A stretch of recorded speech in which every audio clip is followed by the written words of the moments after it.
নমস্কার, নির্মল আনন্দ চ্যানেলে সবাইকে সুস্বাগতম। গুরুদেব প্রভু শ্রীকৃষ্ণ ও রাধামায়ের আশীর্বাদকে সারথি করে শ্রীমদ্ ভগবত গীতার প্রণাম মন্ত্র দিয়ে শুরু করছি আজকের গীতা পাঠ। শ্রীকৃষ্ণ হৃদয়ং গীতা সংসার মলনাশিনীম জ্ঞানম ভক্তিম মুক্তিদাত্রীম গীতা দেবীম নমোস্তুতে। ওম নমো ভগবতে বাসুদেবায়। ওম নমো ভগবতে বাসুদেবায়। ওম নমো ভগবতে বাসুদেবায়। রাধে রাধে রাধে রাধে রাধে রাধে রাধে রাধে রাধে রাধে। শ্রীমদ্ ভগবত গীতা প্রথম অধ্যায় শ্লোক নম্বর 17। কাস্বাশ্চ পরমেশ্বসঃ শিখণ্ডী চ মহারথঃ দ্রষ্টব্যুম্নো বিরাটশ্চ সাত্ত্বিকশ্চ পরাজিতঃ। আচ্ছা, এখানে প্রথম লাইনের প্রথম পাঠটা কাশ্বাশ্চ পরমেশ্বসঃ বিসর্গ আছে। আচ্ছা, এইটুকুনি সংস্কৃততে কিভাবে উচ্চারিত হবে বাংলা হরফে একটু ভেঙে দেখিয়ে দেওয়ার চেষ্টা করেছি। প্রথমে কাশ্বাস চ তার্গ শয় চয় জফলা আছে, তার্গ শয় চয় আছে। এই যুক্ত অক্ষরটি আমরা আগেই দেখে নিয়েছি যে যখন তার্গ শয়ের সাথে চ থাকে এটা ভেঙে তার্গ শটা বিসর্গ হয়ে আগের অক্ষরের সাথে লেগে যায়, মানে তার্গ শয় জফলার সাথে লেগে এটা হয়ে যায় কাশ্বা চ। কিন্তু চান্টিং এর সময় আমরা যেহেতু তার্গ শকে ছাড়ি না, ওটা নিয়ে উচ্চারণ করি, সেজন্য ওখানে আমরা বলি কাশ্বাস চ। কিন্তু আদি নিয়ম অনুযায়ী এই তার্গ শটা উচ্চ থাকার কথা, বিসর্গ হিসেবে যোগ হয়ে কাশ্বাস চ এরম বলা উচিত। তো সেই জন্য আমি ওখানটা একটু লাল দিয়ে দিলাম, যে যেখানটা উচ্চারণ করব সেটা একটু উপরের ব্র্যাকেটে লিখে দিলাম কাশ্বাস চ, এটা নেব বলে এটাই আমি রাখলাম। আর তার্গস্বয় বিসর্গটা কাশ্বাস চ এটা নিচ্ছি না বলে এটা তার্গস্বয় জফলা বিসর্গটা একটু লাল দিয়ে দিলাম। তো তাহলে এখানে অক্ষরটা দাঁড়াচ্ছে কাশ্বাস চ। যেহেতু জফলা আছে, অন্তস্থ জ মানে সংস্কৃততে হস্যই প্লাস অন্তস্থ ইয় বলে ওরা উচ্চারণ করে, সেই জন্য তার্গস্বয়ের সাথে হস্যই প্লাস অন্তস্থ যুক্ত হয়ে শিয় এরম একটা উচ্চারণ হয় যখন জফলা থাকে, সেই জন্য কাশ্বাস চ, এরম একটা উচ্চারণ হয়। সেটা একটু লিখে বোঝানোর চেষ্টা করলাম।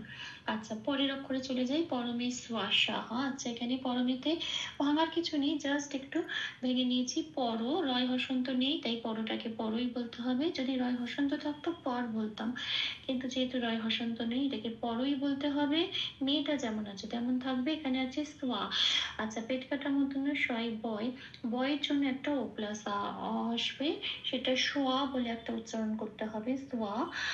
সেই জন্য এই বয়ের জন্য ও প্লাস অটা একটু উপরে লিখে দেখিয়ে দিয়েছি, ওটা যুক্ত হবে। আর যন্ত্রের সটাকে ওরা সা উচ্চারণ করে, সেই সাটা হবে। আর বিসর্গ আছে পংক্তি, প্রথম পংক্তির প্রথম ভাগের শেষে বিসর্গ আছে, সেই জন্য এখানে একটা পূর্ণ হ হিসেবে এখানে পূর্ণ হ হবে এবং হ হিসেবে উচ্চারিত হবে ওই বিসর্গটার জন্য। কাজেই এটা হবে পরমেশ্বসঃ। তাহলে পুরো প্রথম পাঠটা কি পেলাম? কাশ্বাস চ পরমেশ্বসঃ। আচ্ছা, প্রথম লাইনের পরের পাঠে চলে যাই। শিখণ্ডী চ মহারথ, এখানেও একটা বিসর্গ আছে।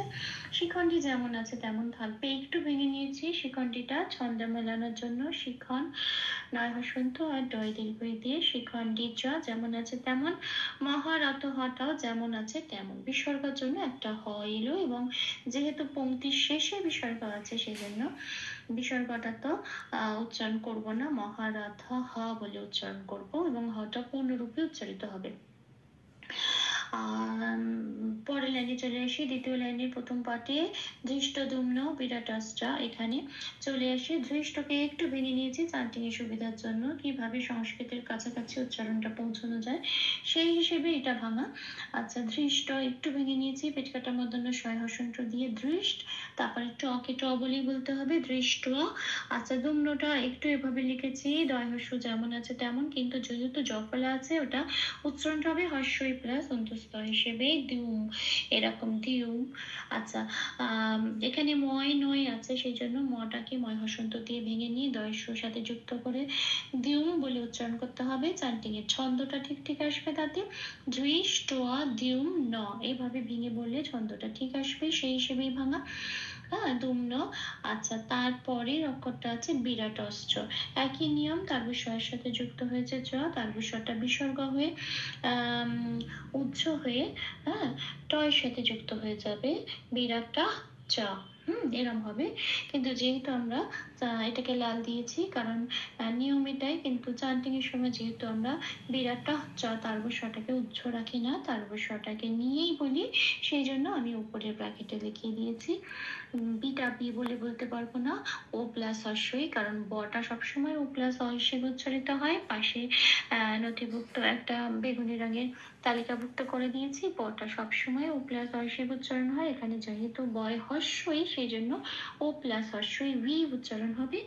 আর রাটা যেমন আছে তেমন থাকবে, টয় বিসর্গটা আমরা নিচ্ছি না, বিরাটটা বলছি না, তারবস্বরকে উচ্চ রাখছি না, চান্টিং এর সময় তারবস্বরকে নিয়েই বলছি, সেই জন্য তারবস্বরের একটা হসন্ত দিয়ে ওপরের ব্র্যাকেটে রিরাটাস এই উচ্চারণটা হবে। এটা লিখে দেখিয়ে দেওয়ার চেষ্টা করেছি, এবং চটা যেমন আছে তেমন থাকবে।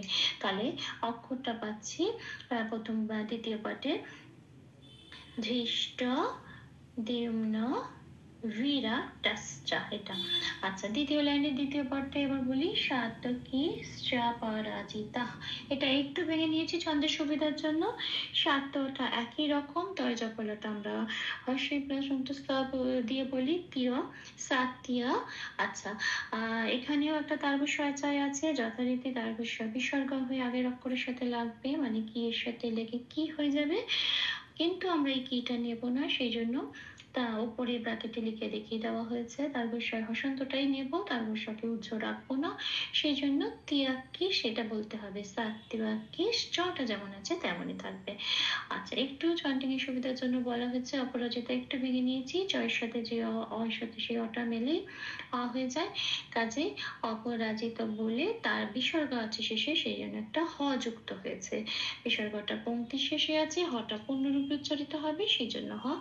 সাত্তিয়াকিস যা পরাজিতা, চ বলে একটু টেনে দিলেই ওটা অপরাজিতা ওটার সাথে মিলে যায়।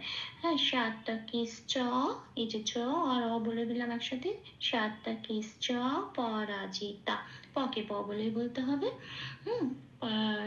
এটাই হলো উচ্চারণ।